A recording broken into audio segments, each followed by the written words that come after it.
नमस्कार, स्वागत है आपका मनी 9 पर। मेरा नाम है रोहित कौशिक और आज हम चर्चा करने वाले हैं एक आईपीओ पर। आईपीओ आने वाला है, सुनकर आपके भी मन में थोड़ा इंटरेस्ट जाग गया होगा, क्योंकि आईपीओ को लेकर हमेशा इन्वेस्टर्स जो है उत्तेजित रहते हैं कि चलिए नया पैसा बनाने का मौका आ रहा है।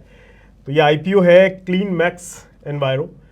ये कंपनी क्या करती है, कैसे बाकियों से अलग है, ये है रिन्यूएबल एनर्जी कंपनी। अभी आपको बता दूं तो ये बाकियों से कैसे अलग है और इसमें आपको इंटरेस्ट लेना चाहिए नहीं लेना चाहिए, इस पूरे मुद्दे पर आज चर्चा करेंगे। और चर्चा के लिए मेरे साथ मौजूद हैं संदीप ग्रोवर सर। नमस्कार सर। नमस्कार सर, रिन्यूएबल एनर्जी की एक कंपनी बाजार में उतरने की तैयारी कर रही है, क्यों लोगों को इसमें इंटरेस्ट लेना चाहिए? आखिर ये कंपनी का हिसाब किताब क्या है, थोड़ा जानकारी दें। बिल्कुल। पहले तो जैसे आपने कहा, ये क्लीन मैक्स के आप नाम से पता चल जाता है कि ये something related to renewable energy या क्लीन एनर्जी से जुड़ी हुई है कंपनी। अब आईपीओ जल्द क्यों आ सकता है? एक न्यूज़ रिपोर्ट के हवाले से खबर है कि इन्होंने आईपीओ के लिए 6 बैंकर्स को नियुक्त कर लिया है और इस कैलेंडर ईयर के एंड तक, यानी कि 2025 के एंड तक इस कंपनी का आईपीओ आ सकता है, जिसमें ये 4,000 से 5,000 करोड़ रुपए जुटा सकते हैं, जिसमें ओएफएस भी होगा, फ्रेश इशू भी होगा, यानी कि कंपनी के पास भी पैसा आएगा और ओएफएस का पार्ट भी है, जिसमें इनके जो एग्जिस्टिंग इन्वेस्टर्स हैं वो हिस्सेदारी बेचते हुए नजर आएंगे। माना जा रहा है कि इस कंपनी का जब ये आईपीओ आएगा 4 से 5,000 करोड़ का, इसके जो वैल्यूएशंस है वो 18 से 20,000 करोड़ रुपए के आसपास के बैठेंगे। और इस आईपीओ के बाद ब्रुकफील्ड, जो कि इनका मेन निवेशक है, one of the promoters company का, और उसके साथ साथ कुलदीप जैन, वो को प्रमोटर्स के रूप में इस कंपनी में बने रहेंगे। तो आप मान के चलिए कि आईपीओ को लेकर इन्होंने प्रोसेस इनिशिएट कर दिया है और इस साल के एंड तक आपको इस कंपनी के आईपीओ में पैसा लगाने का मौका मिल सकता है। तो पैसा आपको तैयार रखना चाहिए। एक अच्छी कंपनी है आई मस्ट से। अब देखना वो होगा कि वैल्यूएशन किस लेवल पर आते हैं उस समय जब प्राइस बैंड आएगा, लेकिन कंपनी प्रॉमिसिंग नज़र आ रही है। जी सर, वैसे अब क्योंकि आईपीओ आ रहा है तो यहाँ जो है ना, सारे सवाल मेरे थोड़े निवेशकों से जुड़े हुए रहेंगे। और तो पहला सवाल उसी से रिलेटेड रहेगा कि भाई क्योंकि इन्वेस्टर्स अगर इसमें इंटरेस्ट लें तो सबसे पहले ज़रूरी है, क्योंकि बात तो आपने कर ली क्लीन मैक्स है तो साफ़ सुथरा सा कुछ कारोबार होगा, तो आखिर ये कारोबार का हिसाब किताब क्या है, इनका कैसा है? हाँ, मैं इसका कारोबार बताता हूँ ज़रा। इसमें थोड़ा आईपीओ की डिटेल्स मैं बताना भूल गया कि इनके जो प्रमोटर हैं ब्रुकफील्ड एसेट मैनेजमेंट, वो अपनी हिस्सेदारी इसमें बेचेंगे। वो अपनी एक ग्रुप कंपनी है BGTF करके, ब्रुकफील्ड ग्लोबल ट्रांजिशन फंड करके, वो करीब 50% हिस्सा इसमें होल्ड करते हैं। इन्होंने जून 2023 में ये हिस्सेदारी खरीदी थी, 3,000 करोड़ रुपए के आसपास की रकम में ये हिस्सेदारी खरीदी गई थी।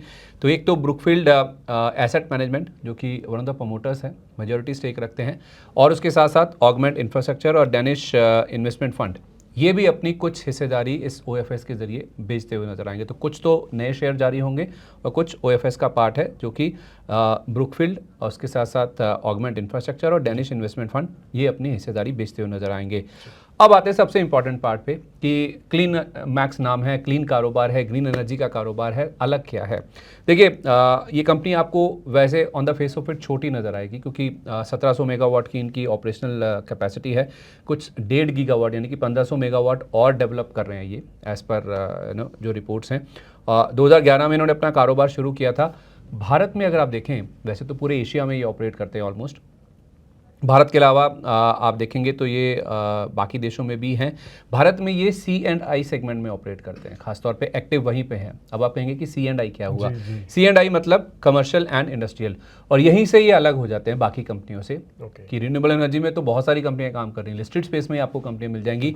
अब इनके कारोबार में यहीं पे ही डिफरेंस नजर आएगा, या फिर आपको थोड़ी सी बाकी कंपनियों से जो अलग एक लीग से हटकर कामकाज करने वाली जो बात है ना, ये कमर्शियल एंड इंडस्ट्रियल सेगमेंट है। कमर्शियल एंड इंडस्ट्रियल से आपको पता चल ही गया होगा कि ये कंपनी अपने लिए से कम बाकी लोगों के लिए ज़्यादा कमर्शियल स्पेस में, कॉरपोरेट्स के लिए ज़्यादा कामकाज करते हैं।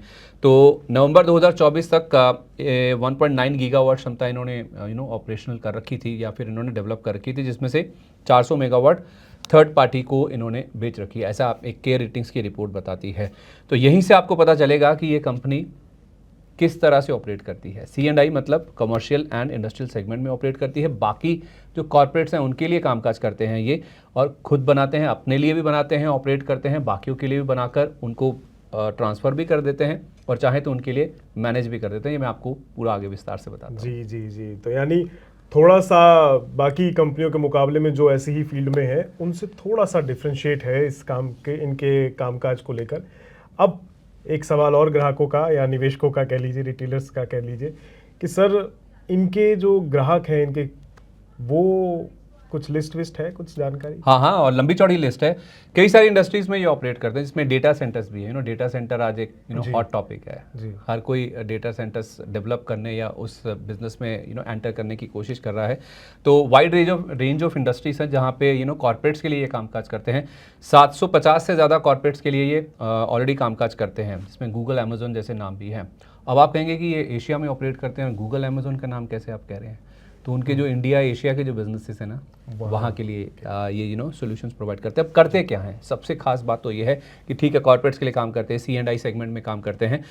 ये कंपनी कॉर्पोरेट्स को सस्टेनेबिलिटी सॉल्यूशंस प्रोवाइड करती है। सस्टेनेबिलिटी सॉल्यूशंस मतलब zero carbon emission, net neutral की ऐसी बातचीत बहुत हो रही है आजकल। तो ये ग्रीन एनर्जी से जुड़े हुए, चाहे वो विंड की बात करें, सोलर फार्म्स की बात करें, वो डेवलप करके देती है, बना कर देती है, लगा कर देती है। उससे आप चाहें तो बिजली ले लीजिए, खरीद लीजिए, या फिर आप दूसरी तरह से भी चाहें तो ऑपरेट कर सकते हैं। वो मैं आपको बताता हूँ आगे।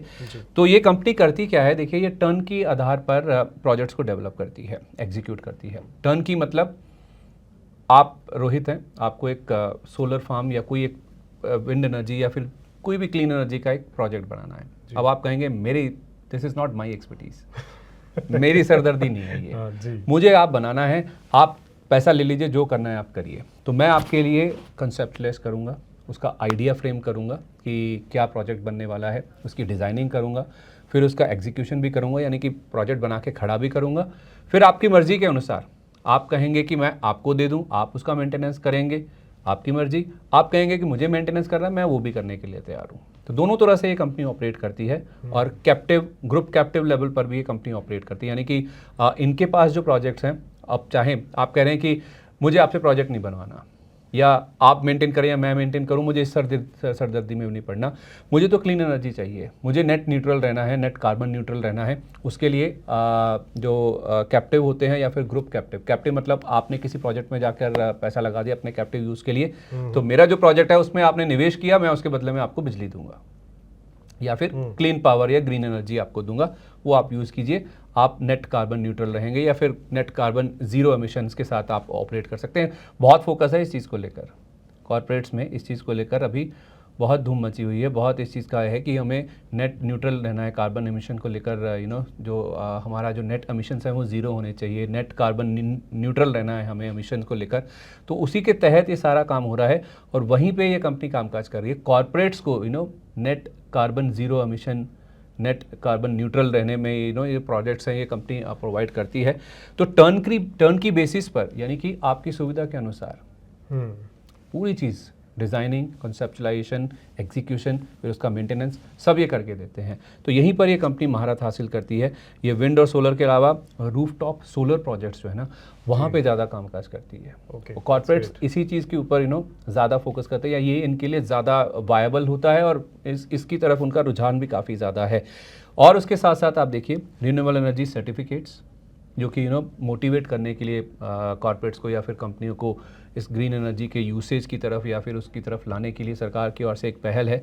और हाई क्वालिटी कार्बन प्रोजेक्ट्स, इसके ऊपर एक कंपनी कामकाज करती है। तो भारत के अलावा आप देखेंगे ये कंपनी आपको थाईलैंड में, बहरीन में, दुबई में, UAE यहाँ पर भी नज़र आएगी। इसीलिए मैंने कहा था कि ये एशिया फोकस्ड है, और इंडिया में खास तौर पे C&I सेगमेंट यानी कमर्शियल एंड इंडस्ट्रियल सेगमेंट पर फोकस करते हैं। यानी ये सर्विसेज भी देती है, और एक तरीके से कॉर्पोरेट्स की सारी सरदर्दी अपने सर पे लेके, हाँ, अगर आप चाहेंगे तो रिन्यूएबल के अंदर, मतलब ये दोनों तरह से रेडी हैं कि आप कहेंगे मैं आपके लिए बनाऊं, उसको उसका रखरखाव भी करूं, आप मुझे उसकी बिजली का पैसा दे दीजिए। अगर आप कह रहे हैं कि आप पैसा दे के मुझसे बनवाएंगे, उस चीज़ के लिए भी रेडी हैं ये। अब मैं सिर्फ मेंटेनेंस करूंगा आपके लिए, तो भी रेडी है। That's great. मतलब आपकी जो ग्रीन एनर्जी की या फिर क्लीन एनर्जी की रिक्वायरमेंट है, वो ये पूरा करते हैं as per your requirements. Sustainability solutions provide करते हैं as per your needs, customized. Okay, that's great. ये कह सकते हैं बाकी जो बड़े बिग जाइंट्स हैं उनके मुकाबले में शायद ये चीज़ें इनके लिए प्लस पॉजिटिव साइन हो सकता है। थोड़ा सा अलग लगा आपको? हाँ, बिल्कुल लगा, इसीलिए मैं कह रहा हूँ। अब बिजली तो PPAs के जरिए बिकती है, पावर परचेज एग्रीमेंट्स के, वो ये भी करते हैं। मतलब इनके लिए देखा जाए तो एक तरह से आप आपने प्रोजेक्ट खड़ा किया, प्रोजेक्ट बनाया, फिर वो उसका पीपीए करेंगे। ये क्या करते हैं, पहले ही पीपीए साइन कर लेते हैं। एक मॉडल जिस तरह से ये ऑपरेट करते हैं कि हम प्रोजेक्ट खड़ा कर रहे हैं, प्रोजेक्ट खड़ा करने से पहले ही आपने पीपीए साइन कर लिया किसी कॉर्पोरेट के साथ कि आप उनको बिजली सप्लाई करेंगे। तो आपका जो over the life of the project जो एक रिस्क होता है ना, कि आपका ऑफटेक होगा नहीं होगा, बिजली बिकेगी नहीं बिकेगी, वो रिस्क आपने पहले ही कवर कर लिया। तो अगर आप खुद भी अपने पैसे से भी, अपने निवेश से भी कर रहे हैं, एक प्रोजेक्ट खड़ा कर रहे हैं, तो सामने आपका जो ऑफटेक है या फिर जो आपकी डिमांड है वो आपने पहले ही क्रिएट कर रखी है। तो प्रोजेक्ट बाद में बनेगा, बायर पहले खड़ा है। इस तरह से। That's great sir. चलिए, ये तो बात कंपनी का मॉडल तो समझ आ गया, वर्किंग मॉडल कैसा है, क्या क्या कामकाज कर रहे हैं। इनकी रिन्यूएबल एनर्जी में बाकी जो कंपनीज हैं वो तो बढ़िया कर रही हैं, लेकिन क्योंकि ये उभरता हुआ सेक्टर है, इसमें ये कंपनी जो कि शायद अभी इतनी बड़ी नहीं है, इनकी डिमांड है बाजार में? बिल्कुल है। और जैसे मैंने आपको कहा भी कि कॉर्पोरेट्स का काफ़ी ज़्यादा फोकस है नेट कार्बन न्यूट्रल रहना। ये कॉर्पोरेट्स के माइंड में या फिर इस चीज़ को लेकर बहुत ज़्यादा फोकस चल रहा है। फॉसिल फ्यूल्स के इस्तेमाल को कम करना, कोयला हुआ, बाकी फॉसिल फ्यूल्स हुए, क्लीन एनर्जी की तरफ शिफ्ट करना, जहाँ पे गवर्नमेंट भी बहुत ज़्यादा एंथुजियास्टिक है, मोटिवेट कर रही है। रिन्यूएबल एनर्जी सर्टिफिकेट्स वगैरह ये सब ट्रेड भी होते हैं। तो उस लिहाज से देखा जाए तो इनकी मांग बहुत मजबूत है कॉर्पोरेट्स की तरफ से। और उसके रीजंस भी हैं, 2 रीजंस है खास तौर पे। ग्रीन पावर जो है, पहली बात तो अगर आप देखेंगे तो जो कन्वेंशनल पावर है, जैसे मैंने कहा, चाहे आप कोयले से करें या बाकी चीज़ों से करेंगे, उसके मुकाबले 30 to 35% सस्ती होगी, कम कीमत पर रहती है। और दूसरी बात आप देखेंगे, इससे कंपनियों को अपनी जो कॉस्ट है, कॉस्ट रिडक्शन करने में काफ़ी ज़्यादा मदद मिलती है। तो एक तो आपने सरकार के जो रिक्वायरमेंट्स हैं वो भी पूरे कर लिए कि आप नेट कार्बन ज़ीरो हैं, उस हिसाब से आप एक क्लीन ग्रीन कंपनी दिखते हैं कि हम एनवायरनमेंट को पॉल्यूट नहीं कर रहे हैं। क्योंकि ESG रेटिंग्स भी आजकल आती हैं, उसके बेसिस पर भी बहुत सारे फंड्स हैं जो कि इन्वेस्ट करते हैं। तो उस लिहाज से भी आप उस क्राइटेरिया में भी आ जाएंगे। अगर आप एक लिस्टेड कंपनी है या फिर निवेश करता है कोई आप में, तो आपका कॉस्ट भी कम हो गया। फिर तीसरा, आपके जो सस्ती बिजली आपको मिलती है तो आपका कॉस्ट रिडक्शन भी उससे हो जाएगा। तो नेट देखा जाए तो एक विन विन सोल्यूशन है इस कंपनी के लिए भी और कॉर्पोरेट्स के लिए भी, जहाँ पर ये खास तौर पे फोकस करते हैं। तो बिजनेस मॉडल देखा जाए तो एज़ पर डिमांड जो कि बहुत ग्रो कर रही है, उस लिहाज से ये कस्टमाइज सॉल्यूशंस प्रोवाइड करते हैं। एक ही कैच है, मैं बार बार कह रहा हूँ, जब ये IPO आएगा वैल्यूएशन देखना बहुत इंपॉर्टेंट है। कारोबार बहुत बढ़िया है, ग्रो कर रहे हैं, डिमांड बहुत अच्छी है, किस भाव पर आएगा, प्राइस बैंड क्या होगा, वो देखना इंपॉर्टेंट। अभी कोई डेट तो at the end of the year ऐसा, मतलब अभी क्यास लगाए जा रहे हैं कि जिस तरह से मर्चेंट बैंकर्स इन्होंने रोप इन कर लिए हैं, तो बाय 2025 एंड, इस साल के एंड तक हो सकता है कि IPO आपको इन्वेस्टमेंट के लिए खुलता हुआ नजर आएगा। तो आपने जानकारी ले ली है और उम्मीद है आपको रिन्यूएबल एनर्जीज वाले सेक्टर में अगर इंटरेस्ट है तो ये कंपनी पसंद आ सकती है। आने का इंतज़ार करिए, अभी थोड़ा समय बाकी है, बस नज़र बनाए रखिएगा। और जैसा कि सर ने कहा, कंपनी के हिसाब किताब पे एक बार नज़र ज़रूर मार लीजिएगा जब खरीदने का नंबर आए। बाकी फ़िलहाल अगर हमें कुछ नई जानकारी इससे रिलेटेड मिलेगी तो आपको ज़रूर देंगे, बने रहिए हमारे साथ। और सर, बहुत बहुत शुक्रिया इस पर पूरी जानकारी देने के लिए, और देखते रहिए मनी 9। नमस्कार।